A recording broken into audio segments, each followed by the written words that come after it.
طيب، جزء من الاجزاء النظريه المهمه جدا، اسئله الانترفيو فيه كتير، اسئله الامتحان فيه كتير. برضو استخدامنا ليه في الحياه العمليه منتشر ومهم كمان، لانه بيعرفني ازاي اروح لسبب المشكله مباشره. الجزء الخاص باللايرز او الطبقات او الاو اس اي. عندنا الاو اس اي موديل عباره عن ازاي الداتا بتتحول من صفار وحيد اللي هي البيتس او الباينري اللي ماشيه في الكابلات، ازاي تتنقل من مرحله لمرحله لغايه ما توصل لداتا مفهومه لليوزر او المستخدم. طبعا الاو اس اي هي مراحل 7 او 7 طبقات، 7 مودلز، 7 مراحل بتمر بيهم الداتا من ساعه ما بيكون صفار وحيد. طبعا احنا بنتكلم من وجهه نظر الجهاز المستقبل اللي بيستقبل البيانات. البيانات دي بقى عباره عن فيلم، صوره، ايا كان نوع الداتا. البيانات دي بنتكلم عليها من بدايه ما هي صفار وحيد لغايه ما بتتنقل لطبقه طبقه من ال7 طبقات، وتوصل في النهايه لداتا مفهومه للقارئ او المستخدم. النظام ده حاططهولي منظمتين اسمهم الايزو، عارفينها طبعا، بتاعت الستاندرديزيشن او الجوده، International Standard Organization، ومعهد الاي تريبل اي او Institute of Electrical and Electronic Engineer. المعهدين دول او الشركتين دول او المنظمتين دول قالوا للشركات اللي بتخترع او بتبتكر او بتصمم منتجات شبكات، لازم كارت الشبكه بتاعك علشان يتم اعتماده لازم يجرى عليه اختبارات، ان هنبعت له داتا، لازم الداتا دي تمر ب7 مراحل، وتمر ب7 مراحل بالكامل مش باغلبهم. هنبعت لها داتا، لازم الداتا تتنقل من مرحله لمرحله بنجاح لغايه اما تتحول لداتا مفهومه لليوزر، كده الكارت بتاعك يتم اعتماده وطرحه في السوق. خلاص؟ وهستخدم كمان الستاندرديزيشن او الاو اس اي في اني اعرف انهي طبقه بالظبط اللي فيها المشكله. هي الطبقات دي حاجه فيزيكال، يعني حاجه افتح الكيس او السيرفر او الراوتر ادور عليها؟ لا، دي حاجه لوجيك. بمعنى لو شفت مشكله متعلقه بالطبقه الثالثه مثلا زي ما هنشوف، يبقى دي مشكله خاصه بالاي بيهات. لو شفت مشكله خاصه بالطبقه الاولى، يبقى دي مشكله خاصه بالكابل او بالهاردوير مثلا، وهكذا. دي فكره الاو اس اي. الاو اس اي يهمني فيها ان انت تعرف اسم كل طبقه على حده، وايه الانكابسوليشن او العمليه اللي بتتم في كل طبقه.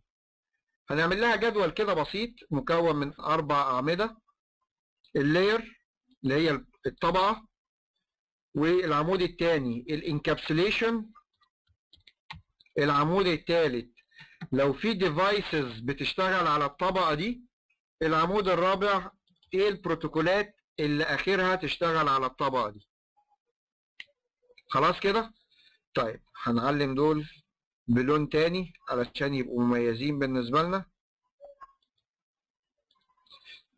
هنتكلم بقى من وجهه نظر الجهاز المستقبل. مستقبل يعني هتجيله الداتا عباره عن اصفار وحايد، فهنتكلم على الطبقه الدنيا، اقل طبقه فيهم اللي هي طبقه الصفر والواحد، على اساس ان الداتا جايه لها. طبعا اللي بيمشي في كابل الشبكه عباره عن اصفار وحايد، نبضات.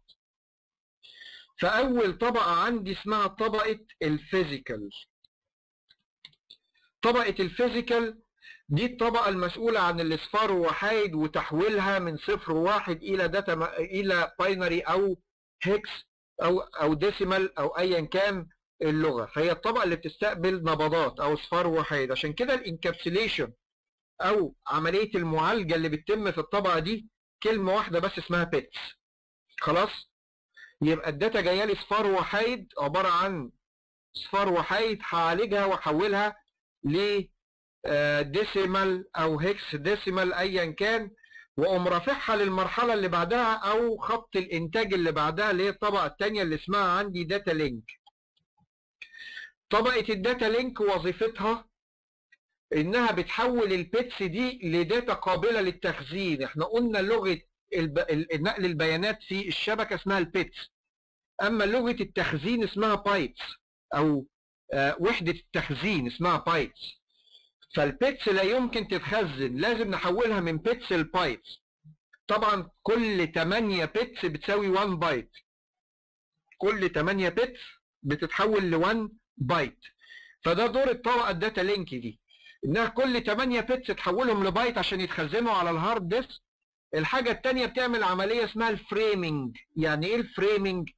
يعني بتحط الداتا في اطارات.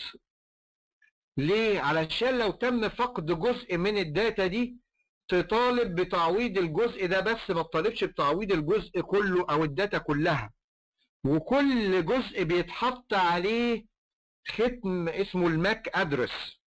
ايه هو الماك ادرس؟ كل كارت شبكه ليه رقم بيبقى جاي من المصنع، رقم محروق على كارت الشبكه لا يمكن يتشابه مع اي كارت شبكه تاني على مستوى العالم، قديم او جديد، زي البصمه بالظبط بتاعت الانسان.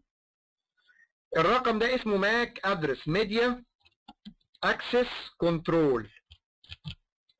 لا يمكن ارقام الماكات تتشابه على مستوى العالم. فكل جزء او كل فريم من الداتا لازم يتحط عليه الماك ادرس زياده في التاكيد، علشان دايما الناس تبقى عارفه الداتا دي جايه من الكارت الفلاني. خلاص؟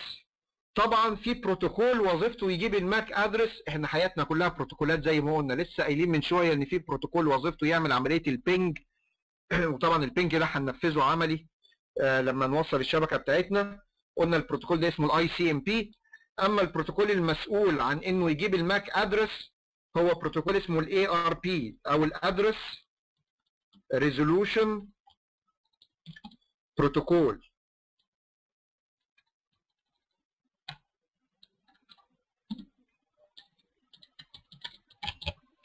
الادرس ريزولوشن بروتوكول هو البروتوكول اللي وظيفته يجيب رقم الماك ادرس، يبقى الماك هو الرقم، اما الاي ار بي البروتوكول اللي بيجيب الرقم ده. خلاص؟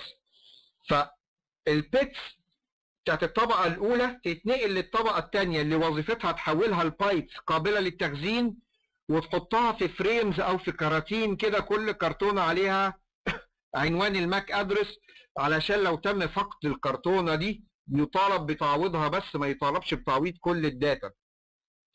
عشان كده الانكابسوليشن او العمليه اللي بتتم في خط الانتاج ده اسمها بايتس فريمز. تقوم رافعه البيانات للطبقه اللي بعدها، خط انتاج زي ما انت شايف، معالجه للبيانات. الطبقه اللي بعدها اسمها طبقه النتورك. وظيفتها ايه طبقه النتورك؟ تستلم الداتا من حاصل العمليتين اللي تحتها دول، وتقوم حاطه عليها بقى الاي بيهات. الداتا دي جايه من الاي بي الفلاني وراحه للاي بي الفلاني. فوظيفتها بتركز على الجزء الخاص بالاي بيهات بس. هو منتشر بصوره انا في رايي انها صوره خاطئه، ان الانكابسوليشن اللي بيتم هنا هو باكيت. لا، الداتا كلها يا جماعه، احنا من يوم ما درسنا الاو اس اي سواء في مايكروسوفت او سيسكو، وحزمه البيانات كلها اللي هو الفيلم او الصوره او ايا كان، ده كله بيتقال عليه باكيت. مش طبقه معينه من الحزمه دي بيتقال عليها باكيت، لا، الداتا كلها بيتقال عليها باكيت. وبالتالي طبقه النتورك بتختص فقط بالاي بي باكيت، ما بتختصش بكل حاجه خاصه بالباكيت. فحزمه البيانات كلها بنقول عليها يا اما باكيت يا اما داتا. منتشر خطأ ان بنقول على المرحله دي باكيت بس، لا، دي بتركز على الجزء الخاص بالايباد فقط. وبالتالي الانكابسوليشن اللي بيتم هنا اي بي باكيت. وكنا في مايكروسوفت لما بندرس الاو اس اي كنا بنقول عليها داتا جرام. فهي مفهوم الاو اس اي ده مفهوم عام، عشان كده اسمه ستاندرد او اوبن سيستم. ده خاص، مش خاص بسيسكو، ده خاص بنقل البيانات بصوره عامه في كل منتجات الشبكات. فاحنا ممكن نقول عليها داتا جرام، يعني رسم بياني، الداتا دي جايه منين ورايحه فين. او ممكن نقول عليها اي بي باكيت. ده الانكابسوليشن اللي بيتم في الطبقه الثالثه بالمنظر ده. تقوم رافعه البيانات للطبقه اللي بعدها اللي هي الطبقه الرابعه اللي بنقول عليها طبقه الترانسبورت، ودي اخر طبقه في الطبقات الدنيا، اللور لايرز. اللي هي 1 و2 و3 و4، دول بنقول عليهم lower layers، الطبقات السفلى او الدنيا. طيب الطبقة الرابعة وظيفتها بقى تعمل ايه؟ اللي الراجل بيسحبه ده سواء فيلم صورة، ده نوعه ايه؟ ما هو اكيد نوعه حاجة من اتنين. كل البيانات في العالم نوعها حاجة من اتنين، يا اما بيانات connection oriented او connectionless. connection oriented دي بتحتاج reliability. يعني ايه reliability؟ يعني اتاكد ان اليوزر استلمها، زي ما بعمل داونلود كده. ما ينفعش اكون بعمل داونلود يقول لي تم التحميل بنجاح وانا محمل نص الحاجه مثلا، لا. لكن لو بتفرج على فيلم ما يهموش انا شفت اللقطه ولا ما شفتهاش، هو بيبعت لي الفيلم ورا بعضه كده، ما يهموش انا شفت اللقطه دي وسجلتها عندي ولا لا، خلاص. لكن الكونكشن اورينتد لا، لو النت بطأ هتلاقيه شغال برضه بس بسرعه ابطأ، بيبعت لي جزء من الداونلود واحده واحده، وكل بيتس بيبعتها لي بيكررها، بيعيد ارسالها مره ثانيه. ده الكونكشن اورينتد، بيعيد ارسالها مره ثانيه زياده في التاكيد. لو لقيت منها نسخه هناك بتعمل لنفسها دروب، ما لقيتش لنفسها نسخه يبقى هي دي النسخه البديله فبتتخزن، فبتبقى حاجه اسمها ريليابيليتي، يعني زياده في التاكيد عشان اضمن ان انت استلمت الداتا. اما الانريلايبل او الانريليابيليتي دي داتا يهمها السرعه، ما يهمهاش انت شفت ما شفتش، استلمت ما استلمتش، ما يهمهاش. المسؤول عن عمليه الكونكشن اورينتد ده بروتوكول عام ريس كبير اسمه التي سي بي، ترانسميشن كنترول بروتوكول. البروتوكول المسؤول عن الكونكشن ليس بروتوكول كبير برضو اسمه اليو دي بي، يوزر داتا جرام بروتوكول. كل البروتوكولات اللي نعرفها واللي ما نعرفهاش يا اما تابعه للرئيس الكبير اللي كونكشن اورينتد اللي هو التي سي بي، او تابعه للرئيس الكبير اللي هو الكونكشن ليس اليو دي بي. يعني مثلا بروتوكول الاتش تي تي بي بتاع التصفح ده تي سي بي، الاف تي بي بتاع الداونلود ده تي سي بي، الاس دبليو اف بتاع الفلاش واليوتيوب ده يو دي بي، وهكذا. يبقى البروتوكولات كلها لازم تكون قطاع من اتنين، يا اما كونكشن اورينتد يا اما كونكشن ليس. ده دور الطبقه الرابعه، تحدد اللي بيتسحب دلوقتي او اللي الراجل ده عايز يشوفه، او البيتس والبايتس والفريم والباكتس اللي جايه لي دي تبع الكونكشن اورينتد لقطاع الكونكشن اورينتد ولا قطاع الكونكشن ليس. عشان كده الانكابسوليشن هنا اسمه سيجمنتيشن او قطاعات. وظيفه الطبقه دي تحدد نوع القطاع بتاع الداتا اللي بتتسحب دلوقتي. بعد ما تحدد نوع القطاع تقوم رافعها للطبقه اللي بعدها، الطبقه الخامسه، طبقه السيشن. طبقه السيشن وظيفتها تفتح بورت وتقفل بورت استعدادا للداتا اللي رايحه جايه دي، او البروتوكول بقى الكبير، البروتوكول الصغير اللي هيشتغل في اخر طبقه. مش احنا حددنا هو تابع لمين؟ تابع للتي سي بي مثلا، ندهنا التي سي بي برجالته اللي هي البروتوكولات الصغيره كلها. خلاص، هو انهي بروتوكول؟ ده طلع اتش تي تي بي.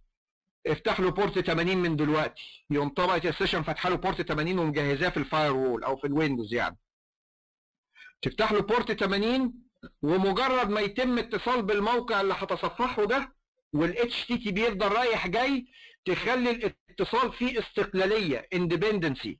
يعني الموقع ده الداتا بتاعته رايحه جايه مني لكارت الشبكه، منه لكارت الشبكه، واقدر افتح موقع تاني يبقى فيه اتصال مستقل ليه، وموقع تالت. عشان كده نقدر نفتح عده صفحات على نفس الجهاز وعلى نفس المتصفح، واقدر اعمل كذا داونلود على نفس الجهاز ونفس المتصفح او نفس برنامج الداونلود.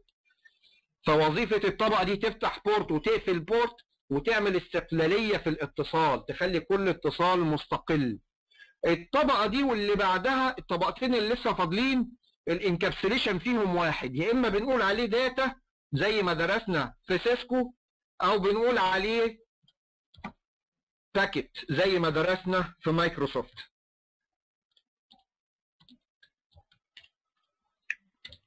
ده صح وده صح. الانكابسوليشن هنا يصلح يكون كده ويصلح يكون كده. زي ما قلنا كلمة باكيت كلمة عامة لحزمة البيانات كلها بكل اللي فيها، بايبيهاتها، بالسيشن، بالترانسبورت. طبعا هي داتا اعم او اشمل، فممكن نقول عليها داتا. خلاص، ده الانكابسوليشن اللي بيتم في الطبقة الخامسة. خلاص، الطبقة الخامسة خلصت وفتحت البورت وجهزته وخلت الاتصال مستقل بالموقع الفلاني، تقوم نقلها للطبقة اللي بعدها طبقة البرزنتيشن، اللي وظيفتها بقى تشوف انا بعمل ايه دلوقتي. انت عايز تتفرج على اليوتيوب، او الراجل ده بيعمل مشاهدة لليوتيوب. طب اليوتيوب لو انت مسطب الفلاش هيشتغل، مش مسطب الفلاش هتلاقي فيه رسالة ظهرت لك بتقول لك المتصفح لا يدعم الفلاش، او انت مش مسطب الفلاش، اضغط هنا لتسطيب او تحميل الفلاش.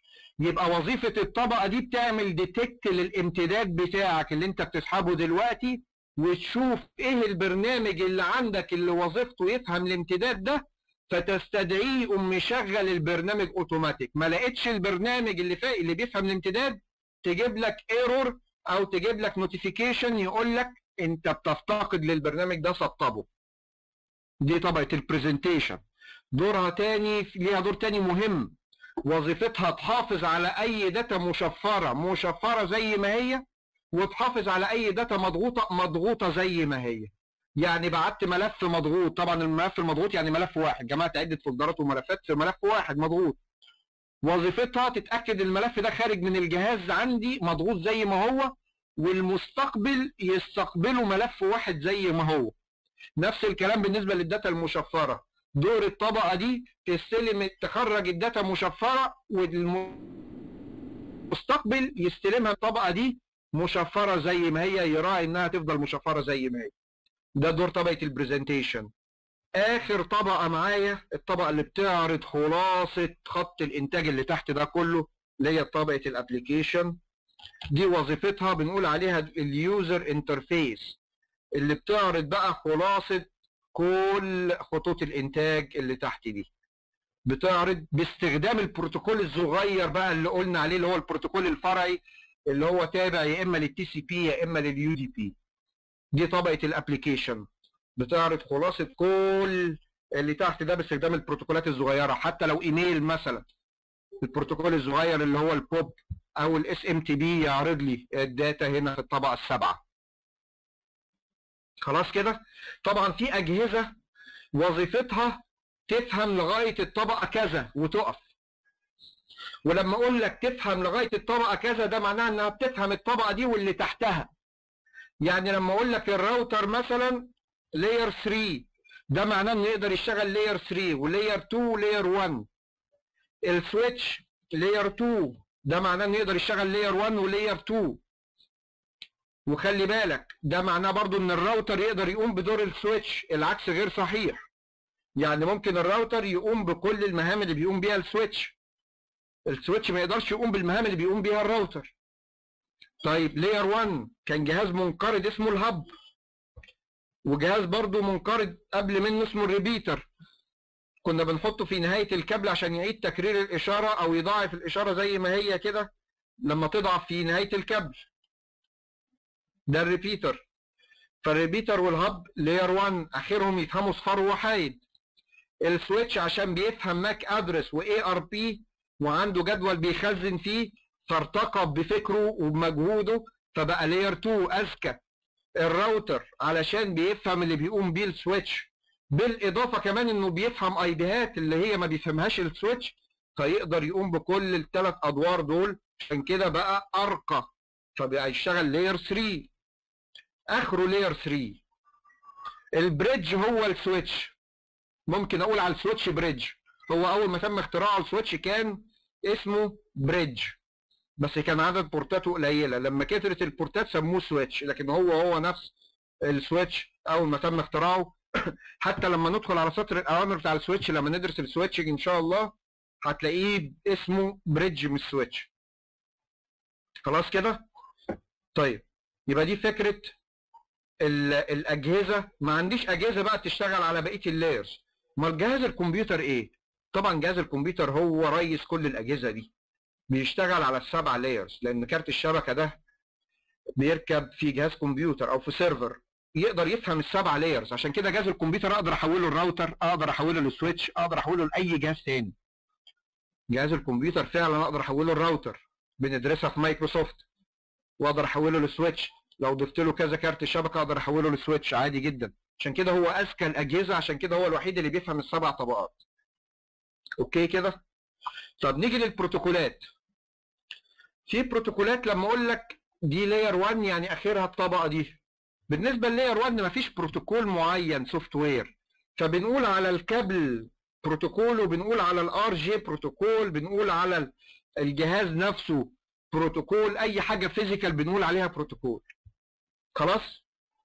طيب الداتا لينك طبعا بروتوكول الاي ار بي بتاع الماك ادرسز لسه قايلينه، ده بروتوكول لاير 2. عندنا مثلا كل الايثرنت سواء الوايرد او الوايرلس، شبكات اللان الوايرد او الوايرلس اللي هي بنقول عليها 802.1 اسف 802.3 و 802.11. دي بيرمز بيها الشبكات اللان الوايرد اللي هي الكيبلد، ودي بيرمز بيها الشبكات اللان الوايرلس 802.11.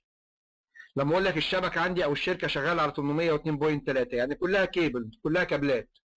طب لما اقول لك انا عندي كل الشركه 802.3 بس في قسم الحسابات شغال 802.11 يعني شغالين على شبكه وايرلس. خلاص؟ طيب الطبقه الثالثه كل ما يتعلق بالاي بيهات، الاي بي، الاي سي ام بي لسه قايلينه بتاع البينج، الاي بي اكس ده بروتوكول اي بيهات بس خاص بشركه ابل او شركه يعني تم تصويره من قبل وانقرض استخدامه. خلاص؟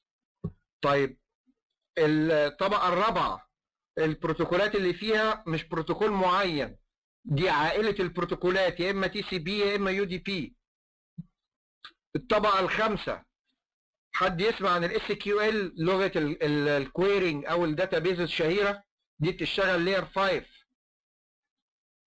عندنا الطبقة السادسة اي امتداد الصور مثلا جي بي جي، امتداد الافلام اي في اي، امتداد اي امتداد اس دبليو اف، كل الامتدادات بتتفهم في الطبقه دي. الطبقه السابعه البروتوكولات الشهيره كلها اللي هي الصغيره بقى، يا اما اتش تي تي بي يا اما اف تي بي اس ام تي بي موب. دي الناس كل البروتوكولات دي بتشتغل لاير 7. دي حاجات كلها حفظ، تحفظ الانكابسوليشن اللي بيتم في كل طبقه، الجهاز اللي بيشتغل على الطبقه دي، البروتوكول اللي بيشتغل على الطبقه دي. طب هتفيدني في ايه بقى في شغلي الطبقات دي؟ اقول لك انا بقى. انت مثلا جيت لقيت الصبح كده، جيت لقيت الجهاز تحت كده في كارت الشبكه في اكس لونها احمر على كارت الشبكه. دي معناها ايه؟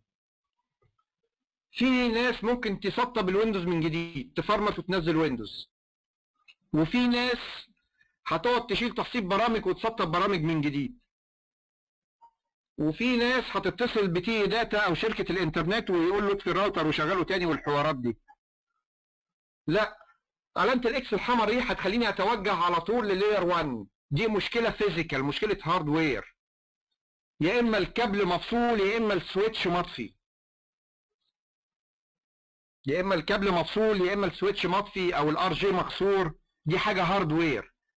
طيب جيت ما لقيتش الاكس الحمراء دي بس لقيت مثلث اصفر، نفس الكلام ممكن ناس يسطبوا فيها ويندوز دي، يقعدوا يجربوا النت مفيش نت، يسطب فيها ويندوز، يشيل برامج ينزلها تاني، تلاقيه ممكن تلاقيه بيشيل الاوفيس وينزله تاني مثلا. هتلاقيه مثلا بيبتدي يفك الكابل من هنا ويركبه في فتحه تانيه في السويتش. لا طبعا انت كده تتوجه للطبقه الثالثه، يعني تروح تشوف اي بيهاتك على طول.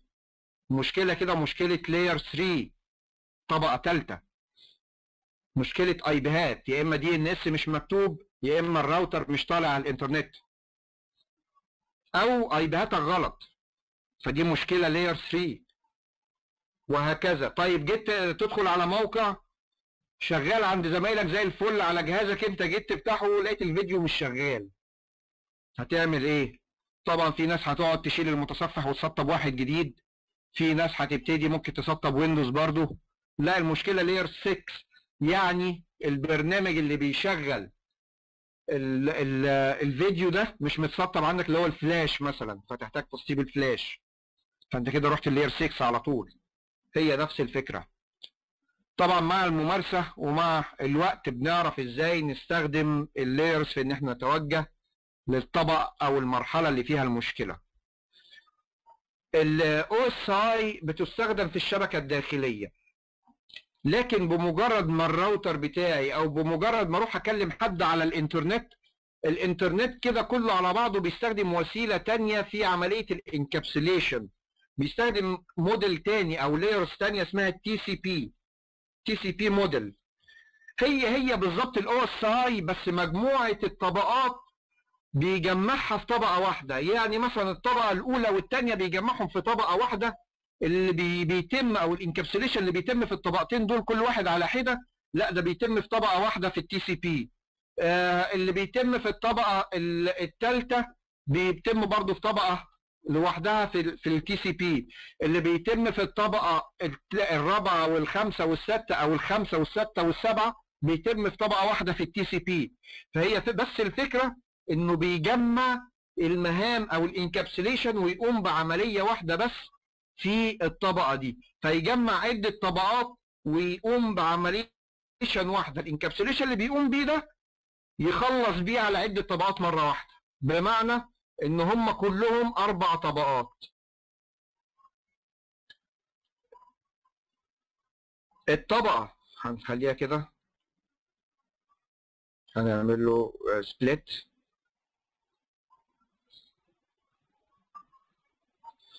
خلاص، يعني مثلا عندك من تحت الفيزيكال، طبقة الفيزيكال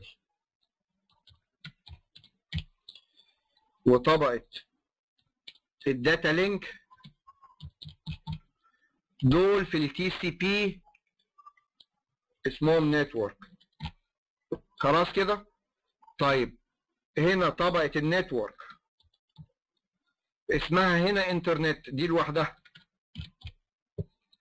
طيب عندك طبقة الترانسبورت هنا اسمها ترانسبورت زي ما هي. عندك طبقة بقى السيشن والبرزنتيشن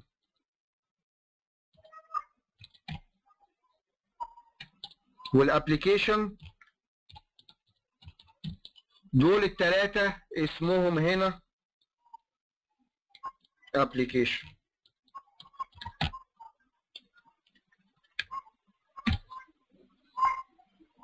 ابليكيشن بس. ادي طبقة الموديل بتاع التي سي بي، بيستخدم على الانترنت في الغالب. هو اقدم طبعا من الاو اس اي. الاو اس اي تم اختراعها او تطويرها علشان كل طبقه يبقى فيها تركيز اكتر او يبقى ليها دور مستقل بيقوم بيها كارت الشبكه. لكن على الانترنت، بما ان الانترنت محتاج سرعه ومش محتاج ان انا اخد بالي من حاجات دقيقه قوي زي اللي بيقوم بيها الاو اس اي، فبيجمع عده طبقات في طبقه واحده او مرحله واحده يقوم بيها. زي الابلكيشن كده، دي شامله كل اللي بيتم في السيشن والبرزنتيشن والابلكيشن. الترانسبورت ليها طبقه واحده اسمها ترانسبورت، النتورك ليها طبقه واحده اسمها انترنت، الداتا لينك والفيزيكال ليهم طبقه واحده اسمها نتورك، وهكذا. دي فكره التي سي بي موديل، وايه الفرق بينه وبين الاو اس اي موديل او الطبقات الخاصه بالاو اس اي. طبعا درس نظري مهم جدا في اسئله الامتحان والانترفيو، بس الاهم ازاي اطوعه او استخدمه في الشبكه الداخليه في ان انا اديتكت او اوصل للمشكله مباشره من غير ما اقعد اكلم نفسي بقى واقعد الف حوالين حاجات كتير جدا اجرب فيها واقعد انزل في ويندوز وافصل اجهزه واركب اجهزه. لا، اقدر من خلال الاو اس اي اوصل مباشره لسبب المشكله. الناس فاهمه يا جماعه؟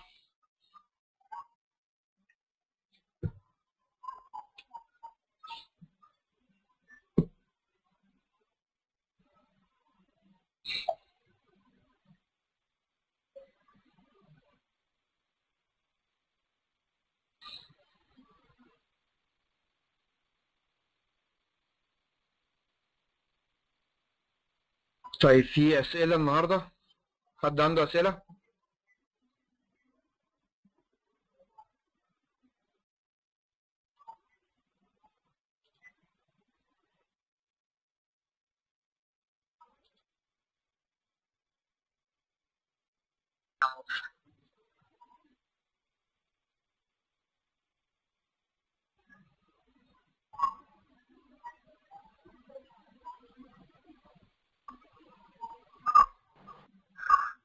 السلام عليكم. وعليكم السلام ورحمه الله وبركاته. مهندس، بس بغيت اسالك على السمرايزيشن. اتفضل. الحين بحاله الجمع انت قلت اذا متشابهين، اذا بدا متشابهين ننزل واحد، ومن بعدها نخليه اذا يوم مختلفين ننزل اصفار، صح؟ لو القاعده الاولى اتكسرت اللي انا بدات بيها اتكسرت او يعني حصل جديد، الكل ينزل اصفار. ايوه. انزين، في مثال انت اعطيتني اياه بدايته 0 0 0 0 بعدين 1 1. تمام. اوكي، 0 0 حطيته 1، 0 0 حطيته 1، بعدين الواحد 1 حطيته اصفار. ليش؟ ما احنا قلنا لازم نكمل اصفار بقى، ما دام انا بدات بصفر صفر ارقام متشابهه بس اصفار، لازم يفضلوا كده. لو حصل اي ارقام جديده اللي هي وحايد يعني جت قطعتني، سواء كان 1 1 او 1 وصفر، تصفر كله. اها. اوكي، شكرا. لا.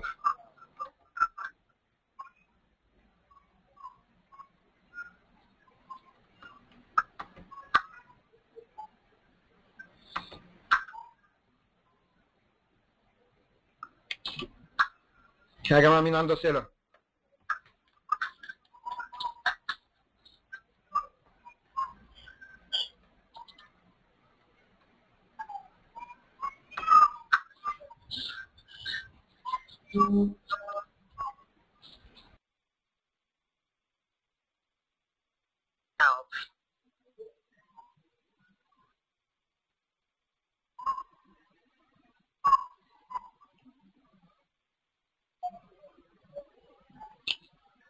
استاذه ايه بتسال ايه فايده السبنت.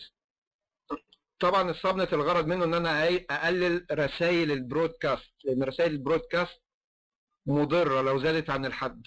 فالسبنت وظيفته يخليني اقلل رسائل البرودكاست وتبقى في نطاق شبكه معينه او على قد عدد اجهزه معين، ما تزيدش عن الحد عشان ما تسببليش لوب. ده الغرض الاساسي من السبنتنج.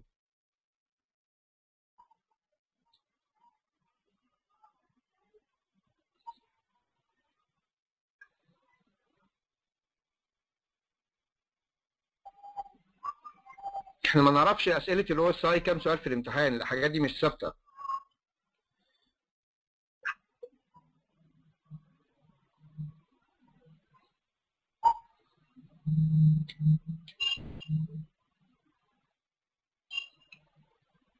الاي بي لا ينفع يبتدي بزيرو ولا ينتهي بزيرو، لازم يبقى رقم ديسيمال من 1 ل 255، ما ينفعش يبدا بزيرو ولا ينتهي بزيرو.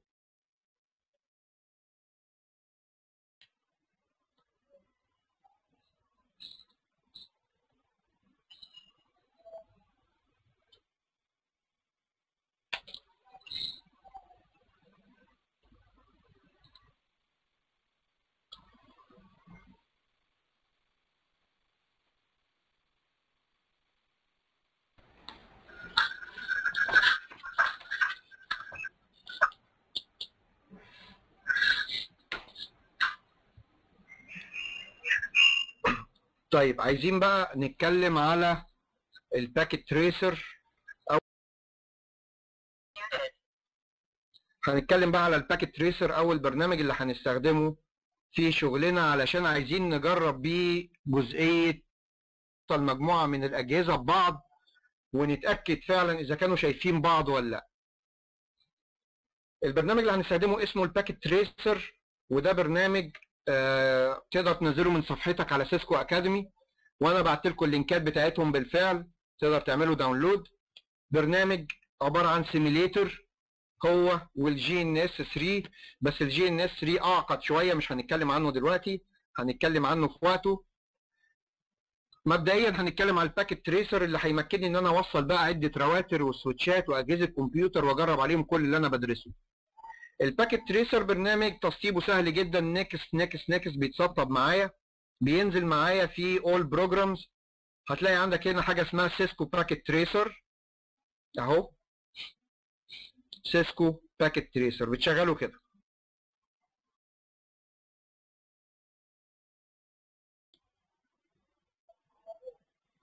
ده شكل الباكيت تريسر، هنشوفه دلوقتي. عباره عن بيئه عمل فاضيه وفي رواتر وسويتشات واجهزه كمبيوتر تقدر تضيفها في بيئه العمل دي اهو. ده البرنامج، ادي الرواتر والسويتشات اللي ممكن تضيفها. اوكي، دي كلها لو اخترت من هنا راوترز بيجيب لك كل الرواتر اهي، لو اخترت من هنا سويتشز بيجيب لك كل السويتشات، اختار من هنا ان ديفايسز بيجيب لك كل الاجهزه زي ما انت شايف. كل الحاجات دي بالنسبه لي ملهاش لازمه، يعني اختار حاجه واحده بس. يعني بالنسبه للراوترز هو كفايه تختار راوتر مثلا 1841، ده راوتر منتشر جدا وشائع استخدامه جدا، راوتر برانشز فروع، تسحب الراوتر ترميه في بيئه العمل مثلا. السويتش نفس الكلام، اختار سويتشز وادي السويتشز كلها، اختار اي واحد اي سويتش اسحبه وارميه في بيئه العمل. جهاز الكمبيوتر اختار ان ديفايسز، ادي جهاز الكمبيوتر اسحبه وارميه في بيئه العمل. الكابلات بص الكيبلز اهي، هتختار من هنا كيبلز، هتلاقي كل انواع الكيبلز. اكتر انواع هنستخدمها النوع ده اللي هو الستريت، هتلاقيه كاتب لك تحت ستريت، وده الكروس اوفر. دي الانواع المستخدمه. وفي انواع اخرى هنتطرق لها في الوان، اللي هو كابل الفي 35 او الدي سي اي دي تي اي اللي هو الاحمر ده، الاثنين الحمر دول. لكن مبدئيا هنتكلم على الكابلات اللي احنا درسناها اللي هو الستريت والكروس اوفر. طبعا احنا عشان نوصل لان احنا محتاجين ايه؟ محتاجين سويتش واجهزه كمبيوتر وكابلات من النوع ستريت. الراوتر ده هنعلم عليه كده وندوس ديليت ندلته، شكرا. هنضيف جهاز كمبيوتر تاني وجهاز كمبيوتر تالت عشان نوصلهم بالسويتش. ادي الكيبلز، هتختار كابل ستريت، هتمد الكابل كده، هتضغط على جهاز الكمبيوتر هيقول لك في فتحه اسمها فاست ايثرنت اللي هو كارت الشبكه الفاست ايثرنت في جهاز الكمبيوتر، وهتمده للسويتش، هتضغط على السويتش هيجيب لك كل الكابلات كل الفتحات زي ما انت شايف. اختار اي فتحه كلهم زي بعض، ما يهمنيش نوع الفتحه ايه كده. طبعا هتلاقي لونها اورنج في السويتش، دي هتاخد حوالي 30 ثانيه لغايه اما تنور اخضر خلاص. لكن في الكمبيوتر بتنور اخضر على طول في ساعتها. طبعا لازم انتظر لغايه ما تنور اخضر لانها كده لا هترسل ولا تستقبل. فاديها 30 ثانيه هتنور اخضر اوتوماتيك. بالنسبه للجهاز الثاني نفس الكلام. الجهاز الثالث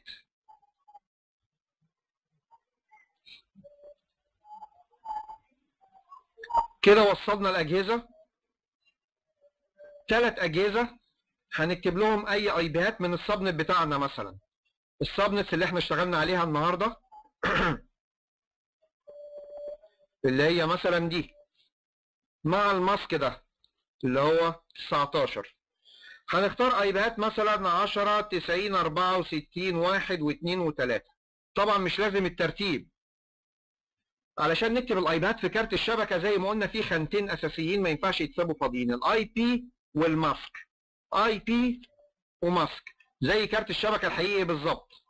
قلنا الخانتين الاساسيين هي خانه اي بي ادرس وماسك، الباقيين يتسابوا فاضيين مفيش مشاكل. طيب عشان نروح لكارت الشبكه هنا في جهاز الكمبيوتر اضغط عليه، هتلاقي في عندك ديسكتوب، تختارها اي بي كونفيجريشن، هتلاقي في خانه هنا تكتب فيها الاي بيات. كان الاي بيات كام؟ 10 90 64 1. هنقول له 10 90 64 1.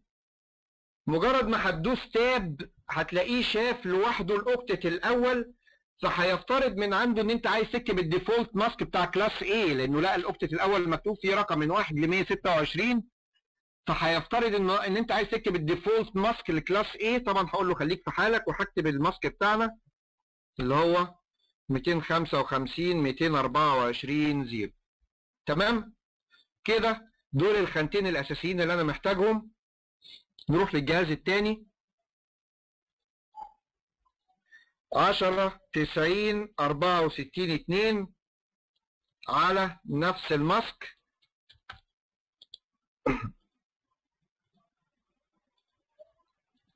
عشرة 90 64 3 على نفس الماسك.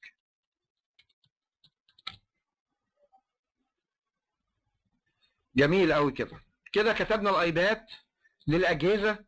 ازاي اتاكد ان الاجهزه دي شايفه بعض وواقعين في نفس السبنت؟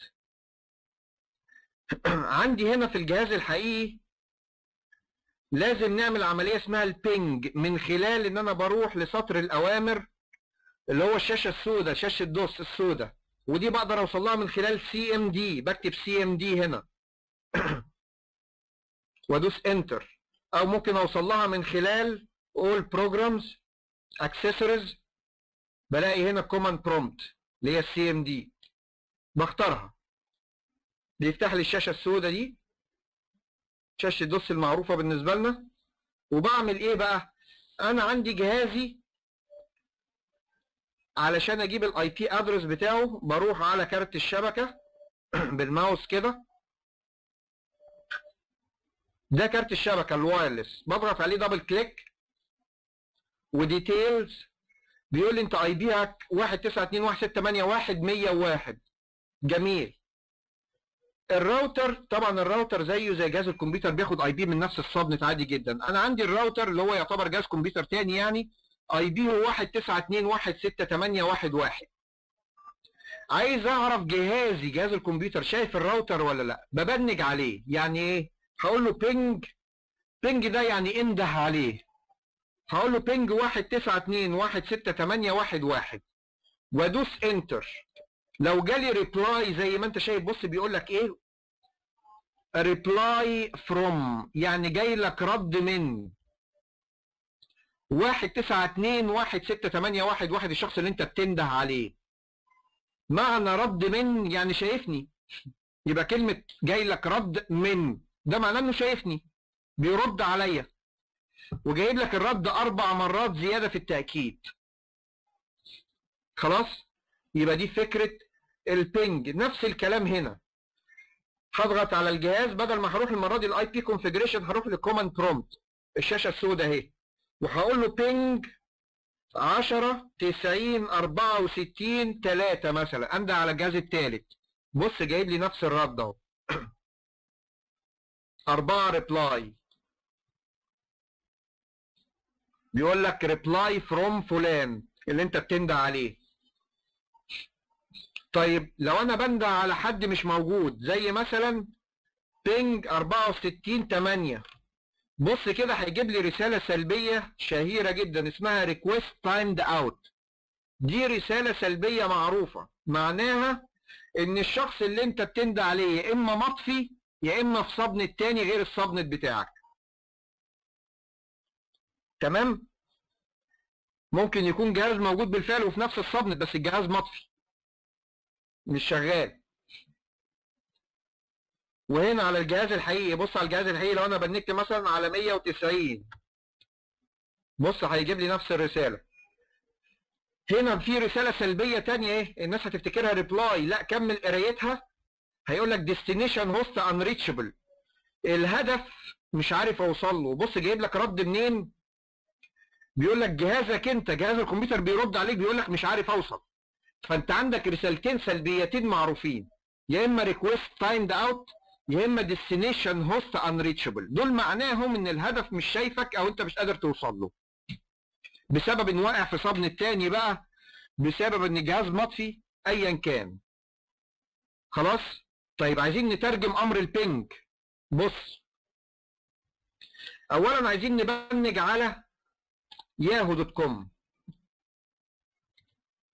ينفع ابنج على موقع اقول له بينج yahoo.com. طبعا ياهو ده موجود على سيرفر ليه اي بي ادرس. البينج من مزاياه انه كمان بيجيب لي الايبيات بتاعت السيرفر، لو بنكت على اسم يجيب لي الاي بي ادرس بتاعه. فبص كده، جهازي طالع على النت لان ياهو هو بيرد عليا، معناه ان جهازي طالع على النت، وكمان جاب لي الاي بي ادرس بتاع ياهو. عايزين نترجم امر البينج ده بقى او نفهمه. بص كده، لما كنت ببنج على الراوتر بتاع الاي دي اس ال اللي عندي في الاوضه، بيقول لي ريبلاي فروم 192.168.1.1. الشخص اللي انت بتندى عليه جاي لك منه رد. حجم البنجايه الواحده 32 بايتس، يعني حجم الباكت او الداتا اللي خرجت من جهازك في البنجايه الواحده 32 بايتس. راحت راحت خبطت على الراوتر، سالته انت موجود ولا لا، رد عليها قال لها انه موجود، رجعت قالت لي انه موجود في 2 ملي سكند. 2 ملي سكند. وساعات البنجايه الثانيه راحت وجت في 4 ملي سكند، هنا 23 ملي سكند. خلاص. طيب تايم تو ليف تي تي ال، وخد بالك عشان ده سؤال امتحان.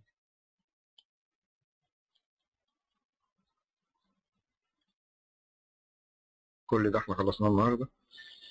تايم تو ليف التي تي ال. ايه هو التايم تو ليف؟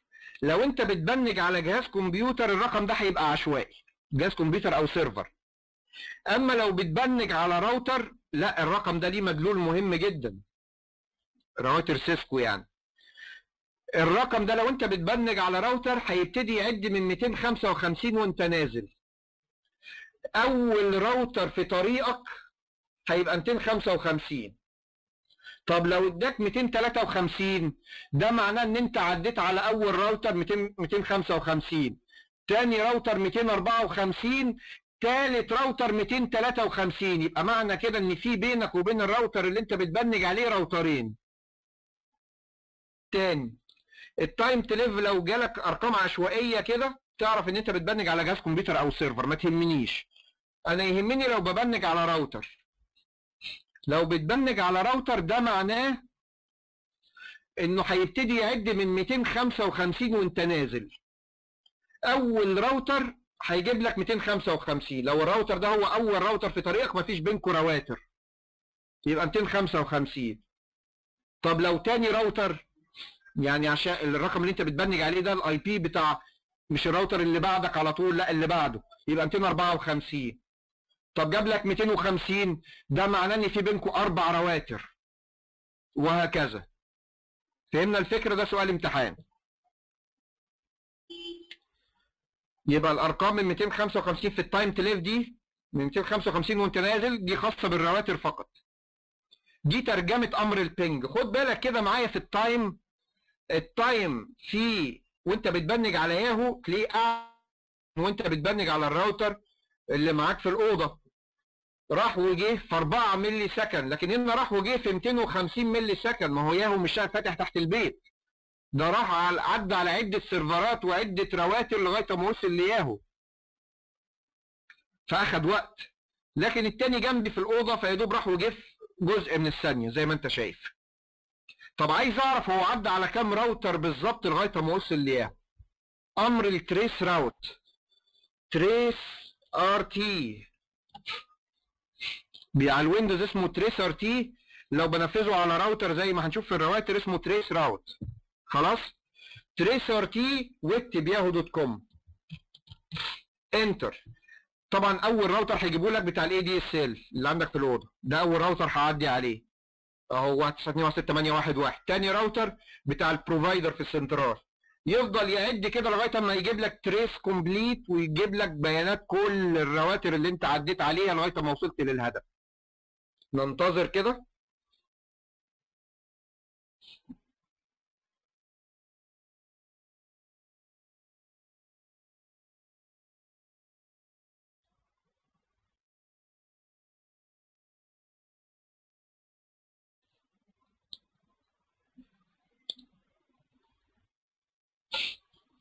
كل دي ايبيهات رواتر عمال يعدي عليها.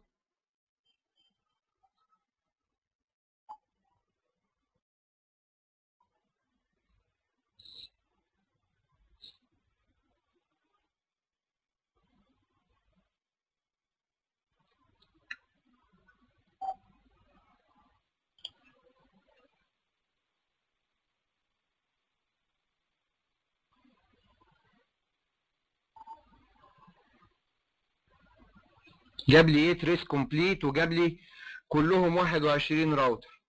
خلي بالك كاتب لي هنا حوالي 30 هوب حد اقصى، يعني هو عمل لهم ديتكت لهم بالكتير 30 هوب. كلمه هوب يعني راوتر او نقطه، خلاص. فقال لي بالكتير 30 راوتر علشان يوصلوني لياهو. جاب لي منهم كام؟ 21. اوكي، دول الرواتر اللي عدى عليها لغايه اما وصل لياهو. ايه الحكمه من التريس راوت ده؟ عشان اعرف ازاي هوصل لياهو. طب ما مش مهم اعرف ايه هستفاد ايه، لا احنا ما بنستخدموش في كده. بعمل تريس راوت للراوتر بتاع شركتي في المانيا وقام كاتب الاي بي بتاعه. عايز اعرف ازاي بوصل له من شركتي هنا الفرع بتاعي في السويس للفرع بتاعي في المانيا. عايز اعرف ازاي بوصل له. يا ترى اول اي بي هيجيبه لي اي بي الراوتر اللي عندي، بعد كده اي بي راوتر المانيا على طول، ولا في رواتر بيننا؟ ممكن يجيب لي الراوتر بتاع فرعي في لندن وبعد كده بيوديني على الفرع بتاعنا في المجر وبعد كده بيوديني على المانيا. فده الغرض من امر التريس راوت، بيعرفني الراوتر بتاعي علشان يوصل للراوتر الفلاني بيوصل له مباشرة ولا بيعدي على حد في النص. فهمنا الفكرة؟ في امر مهم جدا من خلاله بجيب الايباد بتاعت جهازي، بدل ما اروح بالماوس وكليك يمين والكلام ده كله، لا ممكن مباشرة كده اكتب امر جميل جدا اسمه ipconfig. امر ipconfig بيجيب لي الايباد بتاعت الجهاز. بص يجيب لك الاي بي والماسك.